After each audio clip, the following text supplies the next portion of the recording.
tudo bem?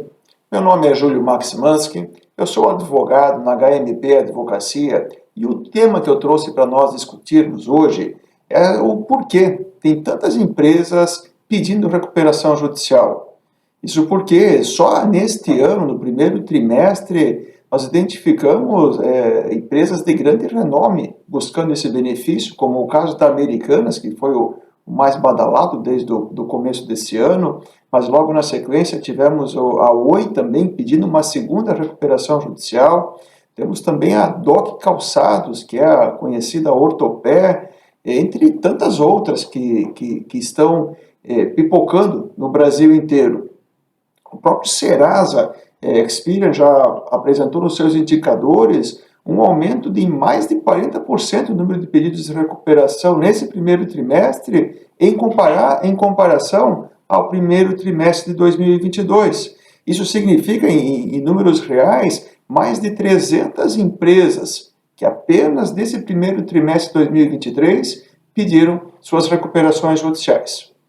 Mas vamos tentar entender, então, um pouquinho por que as empresas procuram por esse instituto, por que elas vão até o judiciário pedir, buscar essa recuperação judicial. Bom, de bate-plano, assim, de pronto, seria normal a pessoa responder, para evitar a falência, para evitar o fechamento das suas atividades, o encerramento das atividades. Mas será que é somente quando está nessa situação quase falimentar que a empresa tem que procurar uma recuperação?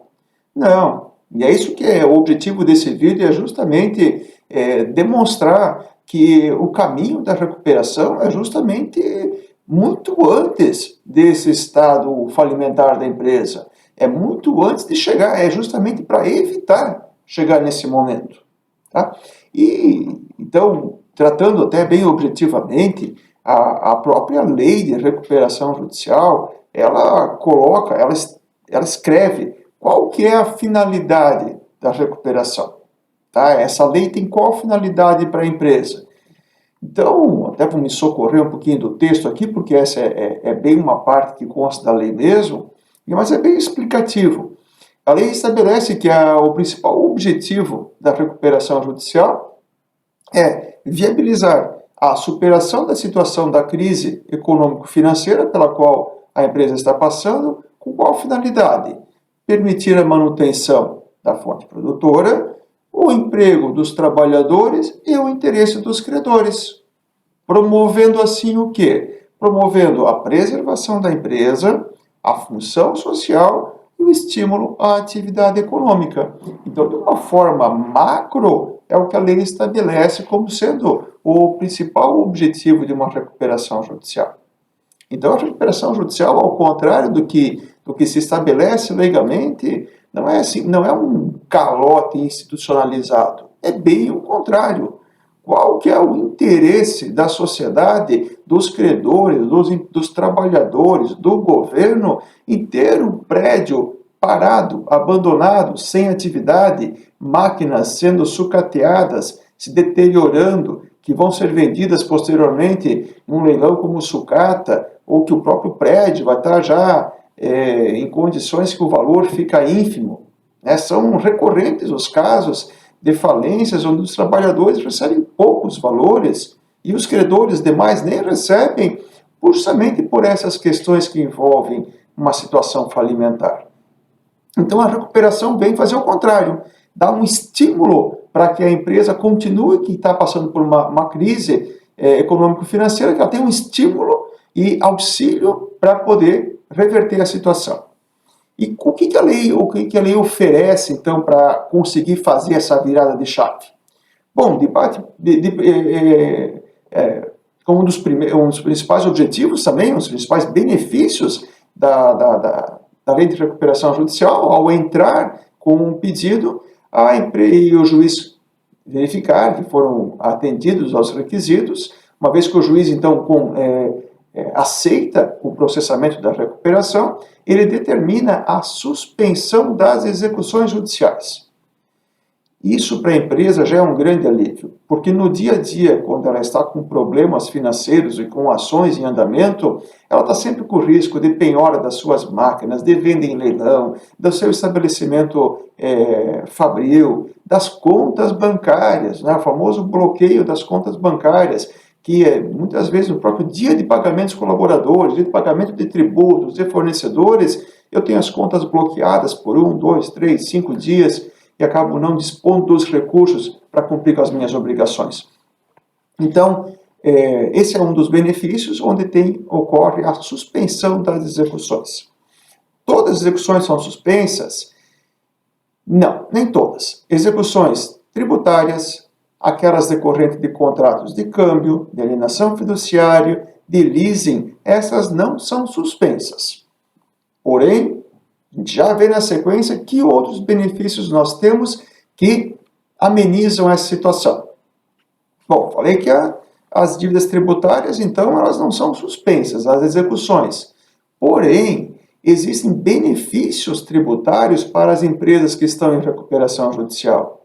E desde o momento que ela protocola o pedido, até que o juiz venha conceder futuramente, depois que passar por aprovação dos credores, nesse período todo, que pode levar aí de 6 meses, 1 ano, às vezes até um pouco mais, o governo oferece o benefício, está no momento oferecendo, que permite obter descontos de até 70% do valor devido e parcelamento em até 120 meses. Isso tributos federais.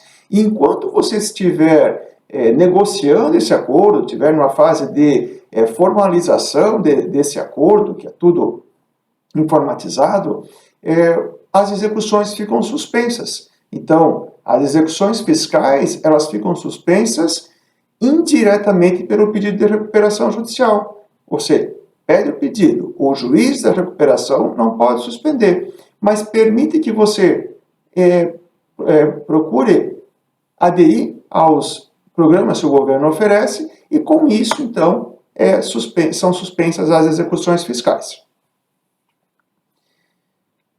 Bom, eu falei em execuções fiscais, né, tributos federais, mas os governos estaduais também oferecem os seus benefícios. Então, de acordo com o Estado, eu também vou alcançar descontos no valor devido, principalmente em relação a multa, juros e nos encargos legais, que são considerados os honorários devido aos procuradores, como também a concessão de prazos de pagamento. Aí eu tenho que verificar no Estado que eu tenho a dívida, se eu tenho algum benefício oferecido por aquele governo estadual.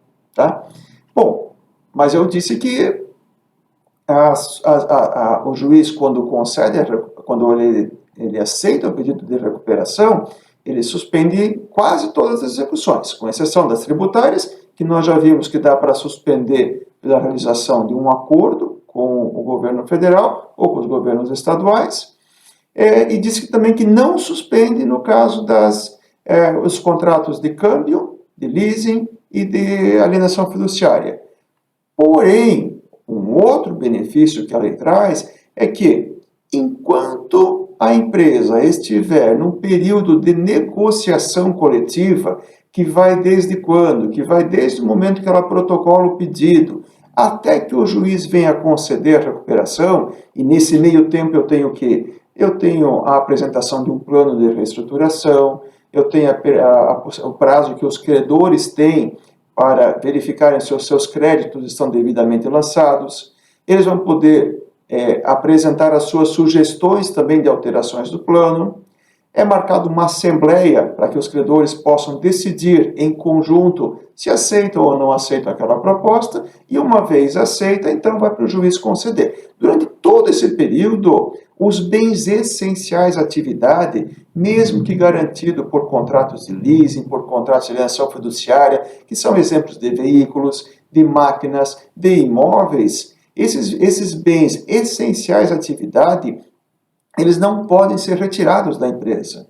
Então, quem tem o poder de decidir se os bens podem ou não sair é o juiz que está comandando esse processo de recuperação. Ele, melhor que qualquer outro, vai ter a melhor condição de analisar se aquele bem ele é essencial ou não para a atividade daquela empresa. Então, ainda que eu tenha uma execução lá em Porto Alegre e a minha recuperação judicial está em Curitiba, quem vai determinar se aquele bem que foi pedido a devolução lá em Porto Alegre vai ocorrer ou não é o juiz de Curitiba, que é onde está ocorrendo a recuperação judicial. Então, esse é um outro benefício que a lei também traz. E quanto tempo que pode levar essa suspensão desses prazos? Bom, a lei estabelece um prazo de 180 dias, que é o prazo presumido para acontecer toda essa negociação e a definição dos credores pela aprovação ou não do plano. No entanto, é possível também, a própria lei já permite a prorrogação por igual prazo, ou seja, pode chegar até 1 ano. E não é raro que isso se estenda até um pouco mais, desde que se demonstre que não é a empresa que está em recuperação que está promovendo atrasos. Então, se eu demonstro que eu estou contribuindo para alcançar a solução, mas que eventuais outras situações do judiciário, mesmo com os credores, está ocasionando um atraso maior, então a empresa devedora ela não vai ser punida por isso. E aí, quando a gente fala também em negociação coletiva, esse é um outro benefício da recuperação judicial, porque ela permite que, no lugar de eu ficar negociando com cada um dos meus credores, eu apresente uma proposta de negociação coletiva, ou seja, uma proposta de pagamento a todos os meus credores. Eu tenho que separar, a própria lei estabelece algumas classes, eu tenho que separar, trabalhista é uma classe, credores que têm determinadas garantias é outra classe, e os demais, eu tenho mais uma subdivisão, né, que são os credores quirografários, que eu divido, deixo uma classe separada também, os que são credores micro e pequenos empresários, que têm uma forma diferente de votação. Mas, se não, como regra, eu apresento uma proposta de pagamento, e essa proposta ela é bem interessante, porque comumente, como nós vemos nos planos apresentados e aprovados, tá?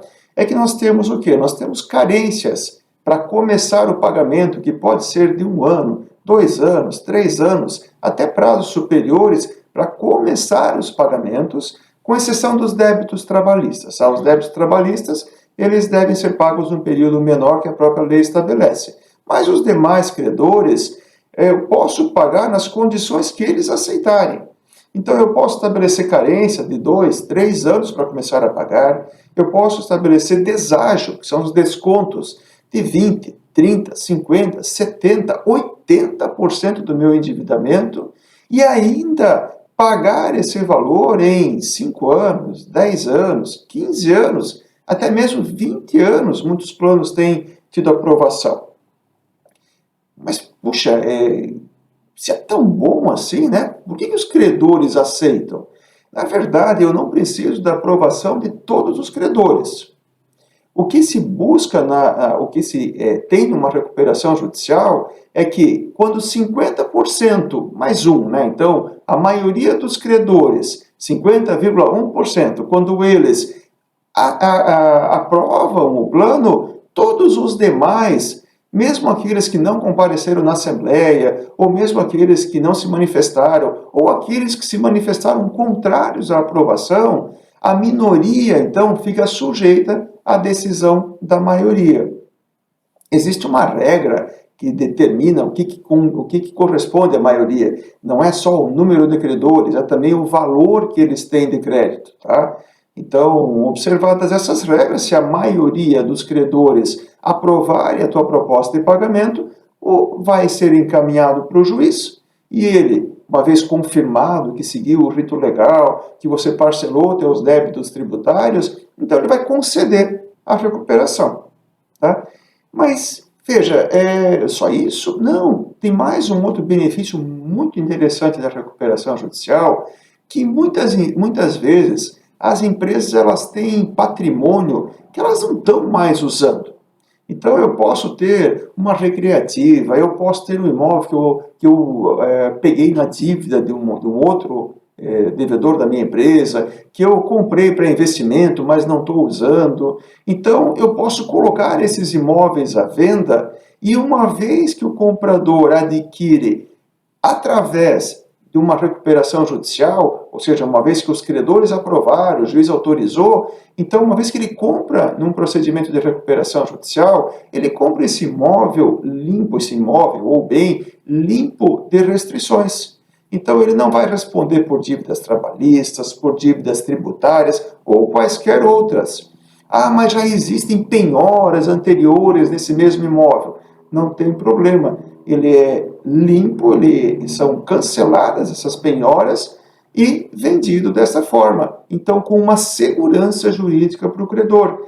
Isso alcança o quê? Isso dá essa segurança ao credor, não, desculpe, essa segurança ao comprador acaba levando a um bom negócio, porque ele vai, como ele tem segurança, ele vai poder pagar o valor justo por aquele bem. Quando se vende um imóvel que eu não tenho uma segurança adequada, eu acabo não alcançando o valor que seria adequado para ele. Então, vender um imóvel, vender uma máquina, vender um patrimônio através de um processo de recuperação judicial é um excelente benefício também que a lei traz. E veja, não são apenas bens. Na recuperação judicial também eu posso ver para o meu negócio, olhar para o meu negócio e dizer o seguinte, olha, tem algumas unidades que não são interessantes para esse, não estão contemplados no meu projeto de reestruturação. De repente eu tenho mais de um segmento, eu tenho uma empresa têxtil, por exemplo, que tem também agregado o transporte, que tem outras atividades, tem uma atividade imobiliária, que eu posso dizer o seguinte, olha, esse segmento aqui não compreende o meu projeto de reestruturação e eu vou fazer dinheiro com ele. Na verdade, eu vou oferecer para o mercado e vou ver se alguém aceita comprar e fazer uma proposta por essa unidade de negócio.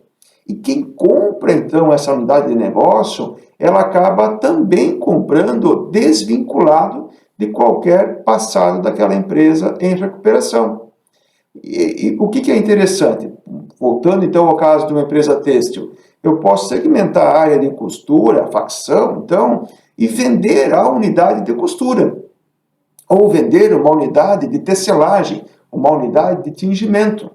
E quem compra isso através desse procedimento de recuperação judicial não vai assumir, não vai ser reconhecida como uma sucessora da empresa em recuperação. Então, ela não vai assumir dívidas trabalhistas ou tributárias do passado da empresa em recuperação. Então, é um outro benefício muito interessante que a lei de recuperação judicial traz para as empresas que buscam por essa proteção. Então, esses são só, para não ficar muito extenso, o tema da recuperação judicial é gigante, existem muitos detalhes, um contexto bem mais amplo, que levaria horas aqui para a gente ficar discutindo, e é muito interessante mesmo, tá? Mas o objetivo aqui, neste momento, era trazer um pouco da explicação e dos benefícios que a lei traz para as empresas que buscam, então, a recuperação judicial, que ingressam no judiciário buscando esses benefícios, para até entender um pouquinho por que teve um crescimento tão grande e por que grandes empresas têm buscado esse socorro. Mas veja, o próprio Serasa também apontou, voltando então a indicadores iniciais, ele apontou que houve um aumento de 87% das micro e pequenas empresas que buscaram recuperação. Então, a lei ela estabelece benefícios para todas as empresas, independente do seu tamanho. Até mesmo para as pequenas empresas, tem um procedimento mais simplificado que pode vir a atender aos seus interesses. Então, ficamos por aqui. Nós convidamos para acompanhar nossas redes sociais, nossos outros vídeos no canal do YouTube, no Instagram, no Facebook, no LinkedIn. E com relação a esse conteúdo, caso não concorde com o que a gente apresentou, caso queira dar a sua opinião por viver na condição de credor que enfrentou alguma empresa, um cliente seu que entrou com recuperação, ou que você integra uma empresa que está em recuperação, ou que passou, quer passar, quer relatar a sua experiência, nós convidamos, ou que discorde de alguma coisa que foi dito aqui também, ou que tem algo para acrescentar ou para questionar, use os comentários, vamos continuar essa discussão, e até parafraseando então Marcos Lenine, conhecimento só ganha valor quando ele é compartilhado. vamos ajudar a ganhar valor no conhecimento. Um abraço a todos e até o próximo.